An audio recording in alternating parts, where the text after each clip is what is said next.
If it can be filmed, it can be played. This simple truth defined gaming in the early to mid 2000s, where movie tie in games weren't just a regular occurrence, but an expectation of any major blockbuster release. Rapid production of these promotional games was mind blowing, and eventually reached its peak in 2007 with 32 different movie games in a single year. 2004's Spider Man was a shining example of what made this era so special. Treyarch could somehow manage to blend the nearly unattainable addiction that was so inherent in the Pro Skater series, combine it with Spider-Man's web slinging action, and slap it into a Grand Theft Auto style open city.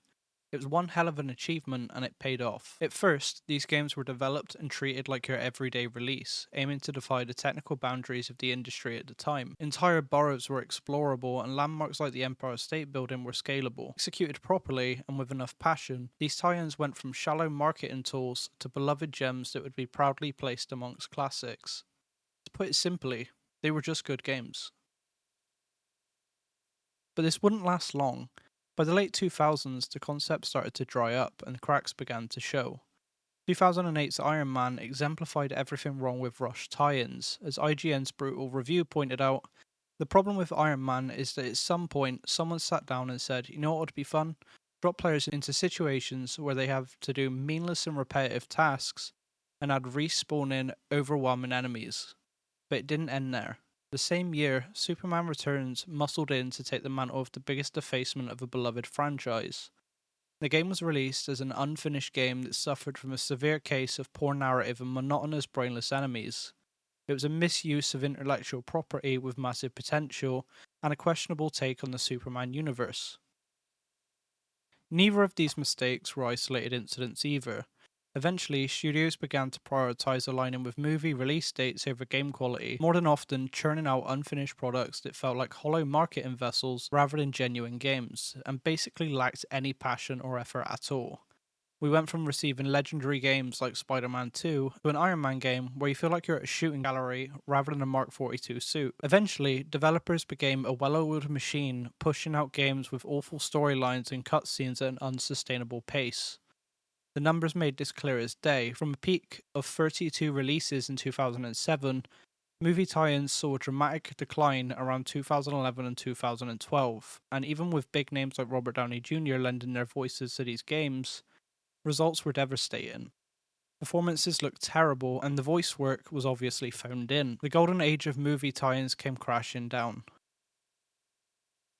Licensed games were few and far between after this. Occasionally, a small project would release to little to no traction, and the concept began to fade. And then 2018 came around. Insomniac exploded onto the scene with the PlayStation exclusive Spider Man. Insomniac were dedicated to prove that with enough love, resources, and time, a licensed game could thrive and contend with industry giants. It's a well known fact that it features one of the best Spider Man stories outside of the comics. It was received as the pinnacle of Spider Man stories, outranking even the best movies set in the universe. However, it wasn't tied to any movie release, instead, focusing on crafting an entirely unique and original story. Insomniac delivered a story that was engaging and emotionally charged, making the player feel like Spider Man every single step of the way. This proved everyone's original point. Release schedule constraints just lead to inherently bad games. EA would follow this example with their Fallen Order series, taking the bold step to create entirely brand new characters and storylines rather than simply duplicating an existing plot. It had one of the best combat systems ever seen in a Star Wars game, and not one of the landscapes or environments were the same. It did an amazing job of expanding the universe, while still delivering solid gameplay. It was another example of licensed property telling meaningful stories that added new ground to a franchise rather than just rehashing existing stories. Even with a few technical hiccups and repetitive segments, it was agreed that Fallen Order was the gold standard for a Star Wars game. Focusing on quality over release timing, it was a polar opposite to the movie tie ins of old.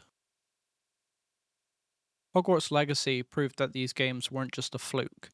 It captured all the excitement and wonder of Wizarding World with memorable new characters, challenging combat, and a well executed Hogwarts fantasy. It took the core idea of attending Hogwarts and used it to craft something new. It used freedom of choice and free roam to create an immersive experience.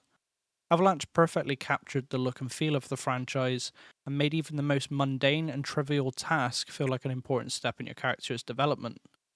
Similar to Spider-Man and Fallen Order, it managed to create its own sub-story that remained faithful to the lore of the Goliath of the franchise. Recently, Indiana Jones and the Great Circle shows that the rebooted formula is still going strong. It may well be the best Indiana Jones media you've ever seen, and instead of trying to act as a remake, it told an original story set between Raiders and the Last Crusade, and much like Spider-Man 2 in 2004, pushed the boundaries as far as it could. It was a courageous demonstration of how far we've come from the dark ages of rushed movie tie-ins, putting forward an irresistible and immersive global treasure hunt that respects his source material while charting his own course. It yet again proved to the world that with enough time and freedom, developers can execute their creative vision. Tide was beginning to turn. The lazy approach of recreating movie plots with rushed development cycles had morphed into the modern licensed games that were given the time and creative freedom to carve their own path.